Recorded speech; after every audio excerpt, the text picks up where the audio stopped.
Hello दोस्तों, स्वागत है आपका महाकुंभ की एक और नई सीरीज में। और भाई, आप लोगों में से बहुत सारे लोगों के प्रश्न थे कि भाई महाकुंभ में हम कौन से सेक्टर में क्या देखने को मिलेगा, किस सेक्टर में घूमने जाए, किस सेक्टर में नहीं जाए। तो भाई वैसे तो सब लोगों की क्या अलग अलग सोच होती है। किसी को भागवत कथा सुनना पसंद है, किसी को नाट्य कार्यक्रम देखना पसंद है, किसी को संगीत पसंद है और किसी को शॉपिंग एरियाज पसंद है।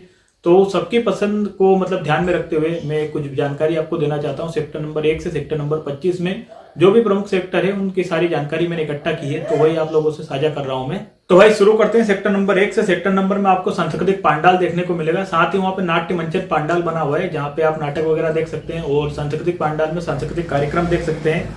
बात करें सेक्टर नंबर 2 की, तो वहां पर केंद्रीय हॉस्पिटल बना हुआ है, बहुत बड़ा हॉस्पिटल है जहां पे आप अपने समस्त रोगों का उपचार करवा सकते हैं। साथ ही वहां पे शॉपिंग एरियाज बने हुए थे, आप शॉपिंग के शौकीन है, खरीदारी के शौकीन है, तो वहां पे आप जा सकते हैं।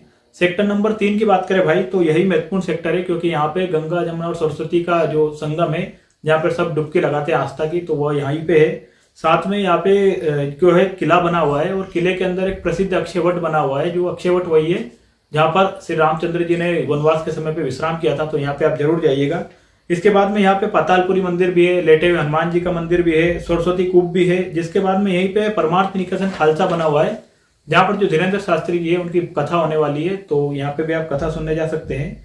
और साथ में यहाँ पे एक डिजिटल अनुभूति केंद्र बना हुआ है जिसका टिकट 50 रुपए रखा गया है, तो ये भी बहुत बढ़िया है, यहाँ पर भी आप जरूर जाइएगा। दोस्तों आगे बात करें सेक्टर नंबर 4 की, तो यहाँ पे एक नया घाट स्नान के लिए बनाया गया है जिसे दशमेश घाट के नाम से जाना जाता है। साथ में यहाँ पे एक प्राचीन महादेव मंदिर भी है। इसके बाद में यहाँ पे आपको त्रिवेणी मंच भी देखने को मिलेगा जहाँ विभिन्न प्रकार के सांस्कृतिक कार्यक्रम जो है चलते रहते हैं। अब बात करते हैं सेक्टर नंबर 6 की। सेक्टर नंबर 5 हम लोग अभी छोड़ रहे हैं क्योंकि वो पुल के उस पार आ गया है, तो सेक्टर नंबर 4 से लगा सेक्टर नंबर 6 की हम बात करते हैं।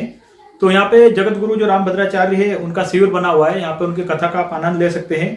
इसके बाद में सेक्टर नंबर 6 में ही नेत्र कुंभ लगा हुआ है जहाँ पे यदि आपको आंखों में कोई भी समस्या हो तो आप अपना इलाज करवा सकते हैं। देश के विभिन्न चिकित्सक जो नेत्र चिकित्सक है वो वहाँ पे पहुंचे हुए हैं अभी। और साथ में वहाँ पे रुद्राक्ष माला ज्योतिर्लिंग बना हुआ है जो करीब करीब 5,51,00,000 रुद्राक्ष से बनाया गया है, तो इसको भी आप जरूर देखिएगा। इसके साथ में अक्षरधाम शिविर और वेंकटेश्वर बालाजी का जो शिविर है दोनों आपको सेक्टर नंबर 6 में ही देखने को मिलेगा।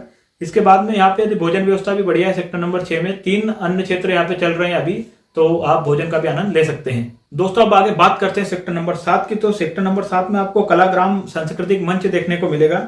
इसके बाद में आपको उत्तर प्रदेश सांस्कृतिक मंत्रालय द्वारा झांकी भी बनाई गई है, वो भी आप जरूर देखिए, सुंदर झांकी है। साथ में छत्तीसगढ़ सरकार द्वारा भी यहाँ पे एक झांकी बनाई गई है।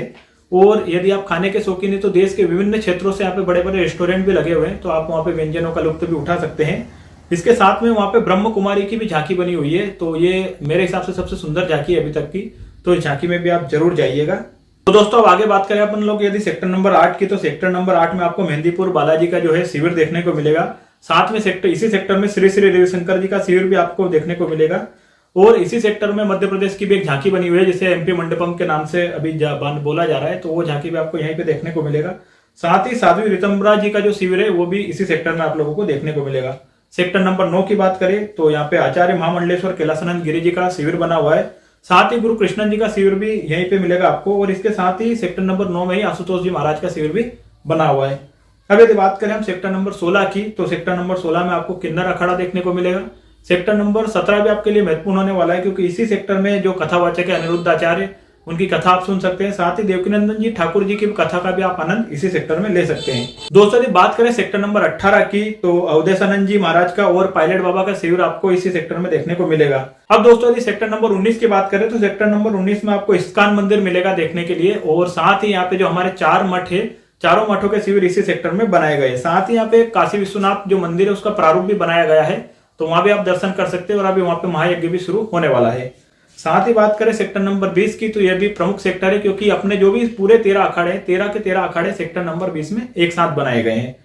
बात करें सेक्टर नंबर 21 की, तो सरस्वती मंच वहां पे बनाया गया है जहाँ पे विभिन्न सांस्कृतिक कार्यक्रम चलते रहते हैं, बड़ा बड़े कलाकार आते हैं वहां पे, तो आप वहां पे भी जो है सांस्कृतिक कार्यक्रमों का आनंद ले सकते हैं। साथ ही सेक्टर नंबर 21 में पहाड़ी बाबा नगर खालसा, वहां पे जो है पूज्य गुरुदेव डॉक्टर राजेंद्र प्रसाद जी की अभी रामचरितमानस कथा चल रही है, तो उसका भी आप आनंद ले सकते हैं। दोस्तों अगर बात करें सेक्टर नंबर 24 की, जो अरेल घाट की तरफ है, वहां पे परमार्थ निकेतन बना हुआ है, शिविर बना हुआ है जिसमें मुरारी बापू की कथा का आप आनंद ले सकते हैं। साथ ही जो कुबरेश्वर धाम वाले जो गुरु जी है प्रदीप जी मिश्रा, उनकी भी कथा का आप वहां पे आनंद ले सकते हैं इसी सेक्टर में। वहां पे उनकी शिव पुराण का आनंद ले सकते हैं आप। और साथ में इसी सेक्टर में यमुना मंच बना हुआ है, तो वहां पे भी विभिन्न सांस्कृतिक कार्यक्रम चलते ही रहते हैं। तो उनका भी आप आनंद ले सकते हैं। तो मेरे द्वारा जो जानकारी दी गई है इसमें हो सकता है बहुत सारी चीजें छूट गई हो, क्योंकि आपको भी पता है जो महाकुंभ का क्षेत्र है वो 40 किलोमीटर के दायरे में फैला हुआ है और सारी चीजें एक वीडियो में समेटना थोड़ा मुश्किल है। बाकी जो भी महत्वपूर्ण चीजें थी वो मैंने आपको इस वीडियो में बताई है। आगे की जानकारी के लिए आप इस चैनल को जरूर सब्सक्राइब कीजिए, क्योंकि हम महाकुंभ की एक पूरी सीरीज चला रहे हैं जिसमें हम आपको महाकुंभ से जुड़ी सारी जानकारियां प्रदान कर रहे हैं। तो आप इस चैनल को जरूर सब्सक्राइब करें। अभी के लिए इतना ही, क्योंकि यदि जिसमें और ज्यादा हम जानकारी डालेंगे तो वीडियो बहुत ज्यादा लंबा हो जाएगा। तो अभी के लिए इतना ही, मिलते हैं कल किसी नए वीडियो में। तब तक के लिए जय श्री राम, जय सनातन, हर हर महादेव।